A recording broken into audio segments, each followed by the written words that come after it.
안녕하십니까? 네, 안녕하세요. 네, 반갑습니다. 자, 어떤 종목 궁금하실까요? 동국 CM이고요. 네. 9,070원 10%예요. 알겠습니다. 동국 CM 종목 말씀해 주셨고요. 또 매수가는 9,070원, 비중 10% 맞으실까요? 네, 맞아요. 네, 지금 수익률이 마이너스권이어서 좀 마음이 아프실 것 같습니다. 자, 어떤 점이 제일 궁금하실까요? 이게 지금 올라가다가 이렇게 네. 조금 떨어지는 것 같은데 계속 가져가야 될지 손절을 해야 될지 여쭤보려고요. 그쵸. 시장도 크게 올라가는데 내 종목도 좀 시원하게 올라가면 좋은데 올라가다가 잠깐 좀 멈추니까 마음이 좀 아프실 것 같습니다. 자, 알겠습니다. 동국 CM 현재 이렇게 수익률 마이너스 29% 말씀을 해주셨습니다. 자, 그렇다면 강태공 파트너님 연결 도와드리려고 하는데요. 궁금한 점 있으시다면 자세하게 여쭤보시면 좋을 것 같습니다. 시청자님 안녕하세요. 네, 안녕하세요. 네, 안녕하세요. 지금 그 평단가를 들어보니까 이게 2023년도 때부터 가지고 계셨던 건가요? 네, 맞아요. 제가 아. 물적 분할인가 그렇게 해가지고 굉장히 의도치 않게 받게 됐어요. 그래서 고생을 많이 하셨던 것 같은데 일단 결론만 말씀드린다고 하면은 이거는 그냥 뭐 시청자님이 당장 뭐 정말로 내가 오늘 내일 돈을 써야 되는 게 아니다. 그런 생각이라고 하면 저는 몇 년은 더 묵혀놔도 된다고 생각은 해요. 제가 봤을 때 개인적으로 일단 차트적인 관점으로도 먼저 보여드린다고 하면은 일단 동국심이 굉장히 바닥에 있죠. 차트만 봐도. 저는 개인적으로 이게 14,000원까지는 충분히 갈 수 있다 생각하고 있거든요. 근데 일단 모멘텀이 가장 중요한 게 최근에도 일단 급등이 나왔어요. 급등이 나온 이유가 뭔지는 알고 계시죠? 네. 이번에 동국 CM이 급등 나온 이유가 결국에는 이제 중국이 철강에 대한 감산된 이슈도 있는 거고요. 그다음에 이제 이란 쪽에 대한 이런 철강 관련되는 그 부분도 나오고 있는데 수출 제한 이런 것들도 나오고 있는데 중요한 건 어쨌든 이런 철강에 대한 부분이 결국에 이란 쪽도 그렇고 중국도 그렇고 생산을 줄이고 이런 것들이 우리나라 기업들에게는 오히려 또 가격 인상 효과로 넘어오게 되는 거거든요. 실질적인 그런 수준 때문에 동국 CM 같은 경우가 올해 1분기에 최대 실적을 달성했다라는 뉴스를 봤어요. 보셨나요? 아니요, 저는 못 봤어요. 시청자님 그래도 보유 종목인데 한 번쯤은 검색해 보시면 나올 겁니다. 1분기에 네네. 최대 실적을 달성했다. 그만큼 철강 기업들이 지금 최근에 많이 살아나고 있어요. 네네. 특히나 중요한 건 뭐냐고 하면은 현재 이제 미국 같은 경우가 이제 최근에 원전이 뜨는 이유도 이제 미국이 에너지가 계속해서 부족하기 때문에 원전을 더 생산한다 뭐 이런 이야기가 나오잖아요. 그래서 에너지 대란을 통한 이제 원전 투자, 뭐 데이터 센터 건설 이런 것들이 많이 나오는데 가장 중요한 게 원전만 봐도 지금 미국이 노후화된 게 굉장히 많습니다. 최대로는 한 60, 70년 된 것들도 굉장히 많고 정말 제일 젊은 애가 한 40년 됐어요. 그러니까 이것도 다 갈아엎어야 되거든요. 근데 이 안에 들어가는 것도 결국엔 철강이에요, 철강. 그래서 이런 것들의 수요가 기존에 중국에서 굉장히 많았는데 이거를 감산시키다 보니까 이제는 우리나라 기업들이 발사를 받는 거고 그런 걸 길게 봤을 때는 충분히 동국 CM이라는 기업이 올해 1분기 실적 발표가 오히려 터닝 포인트가 되지 않았나. 그래서 저는 개인적으로 사실 동국 CM이라는 기업이 시청자님이 진짜 돈이 급한 게 아니면요.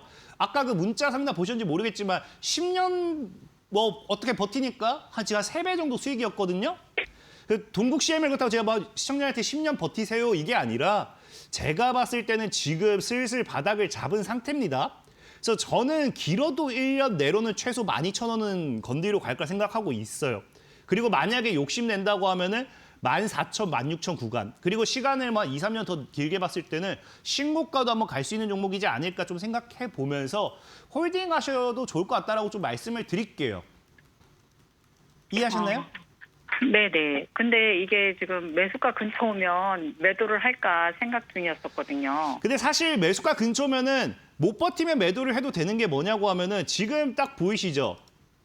지금 네. 제가 선 끄은 자리가 누가 봐도 지금까지 강한 저항 자리였어요. 그럼 이 구간에서 물량 소화가 나와야 되는데 물량 소화가 안 나왔어요. 그럼 이게 무슨 말이냐? 딱 시청자님 평단가쯤 올 때쯤 되면은 위아래로 굉장히 힘들 거예요. 근데 이게 사람이 심리적으로 뭐가 힘드냐? 내가 분명히 마이너스 30% 버텼더니 플러스를 보기 시작했어요. 근데 다시 마이너스야. 또 플러스 마이너스 이거 계속 주거니 받거니 하면 사실은 심리적으로 버티기 힘들 거예요. 특히나 지금 시청자님 평단까지 가는 자리가 대략적으로 한 60% 올라가야 되거든요. 그러니까 그 자리에서 이제 흔들기에는 충분하기 때문에 만약에 그런 걸 내가 심리적으로 너무나 난 심신미약해서 이런 거나 보기 힘들다 하면은 그냥 약수익 줄 때 그냥 도망가는 것도 방법이고 그냥 지금처럼 차트를 꺼놓고 이제 그냥 말겠다. 지금 뭐 1분기 최대 실적이 나와도 모르는 것처럼 그냥 이게 없는 종목이라 생각하겠다 하면은 그냥 저는 더 길게 봐도 된다 생각해요. 네, 알겠습니다. 감사합니다. 네, 고생하세요. 네, 동국 CM은 홀딩 의견 주셨습니다. 잘 참고해 보시면 좋을 것 같고요. 자, 다음 전화 연결되어 있다고 하시는데요. 바로 받아보도록 하겠습니다. 여보세요. 네, 안녕하세요. 여보세요? 네, 반갑습니다. 네, 네, 어떤 종목 궁금하실까요? ABL 바이오고요. 네, 네, 매수가는 14만 3천 원에 15%입니다. 알겠습니다. ABL 바이오는 14만 3천 원에 15% 맞으실까요? 네, 알겠습니다. 자, 이렇게 ABL 바이오 차트를 보니까 최근에 좀 하락 추세가 이어지고 있는데요. 언제쯤 매수를 하셨을까요? 이게 얼마 안 됐어요. 저는 이게 지금 네. 이게 하락이 네. 이게 어느 정도 하락이 됐다라고 생각을 해서 네. 매수를 했는데 안 좋은 뉴스가 터졌더라고요. 그래서 네. 네, 아무래도 매수를 하고 바로 상승을 하면 좋을 텐데 좀 맞습니다. 어느 정도 최저점인 줄 알았는데 더 내려가니까 걱정이 좀 크실 것 같습니다. 알겠습니다. ABL 바이오 강태군 파트너님 바로 연결 도와드리려고 하니까요. 자세하게 여쭤보시면 좋을 것 같습니다. 네, 감사합니다. 시청자님 안녕하세요. 네, 안녕하세요. 네, 시청자님 이 ABL 바이오를 그래서 뭐 이제 안 좋은 이슈가 나왔죠. 임상 결과가 아마 이제 서로가 입장이 다르다는 결과였던 것 같은데 그거 말고도 이제 시청자님께서는 이 ABL 바이오를 뭐 별도로 좀 준비하고 뭐 들어갔던 게 있나요? 어떤 뭐 이슈에 대한 거라든지 내가 어떤 뭐 분석을 했다든지 뭐 제가 모르는 사실 시청자님이 알 수도 있으니까요. 아니, 그 ABL 바이오는 계속 봤어요. 그러니까 이제 많이 내려갔잖아요. 네네네. 이제 저점이라고 생각을 하고 이제 바이오주들이 오를 때가 됐다라고 생각을 해서 저는 준비를 하고 들어갔는데 그 신약 임상 뉴스가 터지면서 또 떨어지더라고요. 그래서 이거 계속 떨어질 건지 아니면은 갖고 와도 되는 종목인지 판단이 조금 어렵네요. 일단은 제가 현재 맞아요. 일단 상황 설명 좀 해드린다고 하면은 일단은 네네. 뭐 시청자님이 눌림목으로 들어가겠다라고 했을 때 지금 사실 잘못된 눌림목이에요. 왜냐면 14만 3천 원이잖아요. 그럼 시청자님이 이제 그 차트 보통의 눌림목이라는 걸 일단 차트를 먼저 기반으로 해야 되거든요. 그럼 네네. 시청자님이 아마 15만 원을 깨자마자 들어간 것 같아요. 15만 원이 강한 지지였는데 이걸 깼으니까 아무래도 네. 이게 네. 깼으니까 맞아요. 이제 투매 물량 나왔다라고 생각했을 건데 보통 이런 게 깨지면은 그 다음 어디까지 밀리냐고 하면요. 그 다음 자리예요. 그럼 대략적으로 지금 밀리면은 한 12만 원 정도까지, 11만 원 정도까지 밀린다라는 거거든요. 그러니까 사실 시청자님이 지금 뭐 그런 걸 가지고서 들어갔다고 하면은 오히려 눌림목을 11만 원까지 잡아야 되기 때문에 지금 걱정 구간은 아니라고 생각은 하는데 다만 네. 이게 조금 리스크는 있어요. 뭐냐? 이제 뭐 시청자님이 얘기했던 것처럼 지금 뭐 임상에 대한 결과가 의견이 갈린다고 하지만 이건 결과가 갈리는 거는 사람마다 생각하는 게 다른 거예요. 그러니까 이게 갈릴 수밖에 없습니다. 그거는. 그래서 이거는 추가적으로 어떤 결과가 나와야 되는지 봐야겠지만 지금 가장 중요한 거는 이번에도 그 아마케였나요? 가서 뭐 여기에 대한 어떤 기술도 설명을 했던 부분도 있는 걸로 알고 있고 FDA에 대한 이 승인도 기대를 하고 있는 걸로 알고 있어요, 제가. 근데 중요한 건 이 ABL 바이오가 문제가 뭐냐고 하면은 그 기대감이 있는데 그 기대감으로 지금까지 다 올라갔던 거거든요. 뭐 최근에 일라일에 대한 뭐 기술 이전도 뭐 있었겠지만 임상 결과라든지 FDA 뭐 이런 승인 기대감 가지고 다 올라갔다라고 하면은 중요한 건 뭐냐고 하면 지금 여기서 아무리 좋은 결과가 나와도 그 기대로 다 올려쳤기 때문에 주식에서 가장 간단한 거는 이슈 소멸, 제로 소멸이라고 표현하죠. 그래서 일단은 그 시청자님께서 들어간 눌림목이 15만 원을 깼을 때 들어갔다라는 게 오히려 아까 말씀드렸던 것처럼 바로 들어가기보다는 조금 더 이제 지금 보면은 왜 15만 원 깼는데 15만 원 깼지만 이제 차트를 확대해 보면 우리가 알겠지만 깨고 나서 지금 우리가 이런 게 추세라고 표현하죠. 추세가 지금 바닥을 안 잡고 계속 저점이 낮아지고 있잖아요.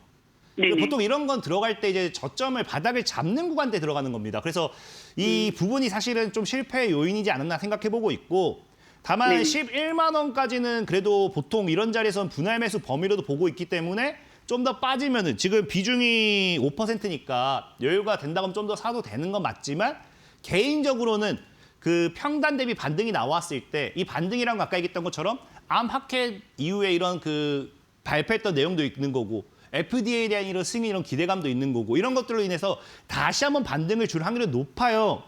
굉장히 높거든요. 왜냐하면 지금 앞에 보니까 여기서 얘가 지금 그 상한가 갔을 것 같은데, 그죠? 상한가에서 0%를 만들어 놓고 다시 상한가 만들 정도면은 진짜로 이게 약한 종목은 아니에요. 기업은 아니에요. 그래서 한 번, 두 번은 더 반등이 나올 거라 생각하고 있는데, 대략적으로 그러니까 리스크가 커요. 왜? 25,000자 이미 10배가 올랐습니다. 사실 우리나라 주식시장에서 보면은 단기간에, 그러니까 정말 최근에 뭐 대한강통시라든지 이런 말도 안 되는 이런 그 테마가 붙은 걸 제외하고는 10배가 넘어갔을 때는 사실상 그 뒤에는 엑시트 흐름 잡는 게 제일 안전해요. 그렇기 때문에 지금 에이벨 바이오도 사실 1년 만에, 근데 제가 말한 10배라는 게 뭐 한 10년 걸려서 10배 됐다, 20년 걸려서 10배 됐다 이런 게 아니라, 누가 봐도 1년만 이렇게 끌어올렸다고 하면은 이때부터 들어가기보다는 도망가기 사실 낫습니다. 그렇기 때문에 반등이 나오면은, 저는 반등이 나오면은 그냥 적당히 수익 보고, 그 좀 욕심내신다고 하면은 잔량만, 사실 20만 원 돌파하면은 다시 크게 갈 수는 있어요. 그러니까 그 한 17만 원, 18만 원 구간까지 오면은 조금 최대한 비중 줄여서 잔량만 한 5위평대, 보통 우리가 급등주, 테마주는 5위평대를 깨는 순간 무너진다는 건 알고 계시죠? 네네네. 그래서 이거 5위평대를 안 깨는 상태에서 20만 원까지 돌파하는지 지켜보시면서, 돌파했는데 5위평대를 깼다, 그럼 그때는 그냥 전량 보내주는 걸로 그렇게 좀 대응하는 게 좋을 것 같아요. 파트너님, 저도 같은 포인트에서 지금 고민하고 있는데, 그 학회 때까지 기다리면 이게 이제 왜냐하면 급격하게 오른 종목이어서 걱정이 되고 제약바이오여서 걱정되는 부분이, 그런 부분이 있거든요. 그래서 학회 때까지는 기다려서 지켜봐도 되는지 그거를 좀. 지켜봐야죠. 사실 이제 아까 네. 시청자이 얘기했던 것처럼 지금 제약바이오의 시간은 오지 않았어요. 그래서 제약바이오 시간이 지금 코스닥에서 지금 말도 안 되는 광통신 테마만 지금 좀 유리기판 좀 붙은 거지, 원래 코스닥은 제약바이오입니다. 제약바이오. 이 제약바이오의 시간이 오지 않았기 때문에 충분히 학회까지는 못해도 기다려봐도 된다라고 좀 생각은 해요. 너무 감사합니다. 네. 네, 알겠습니다.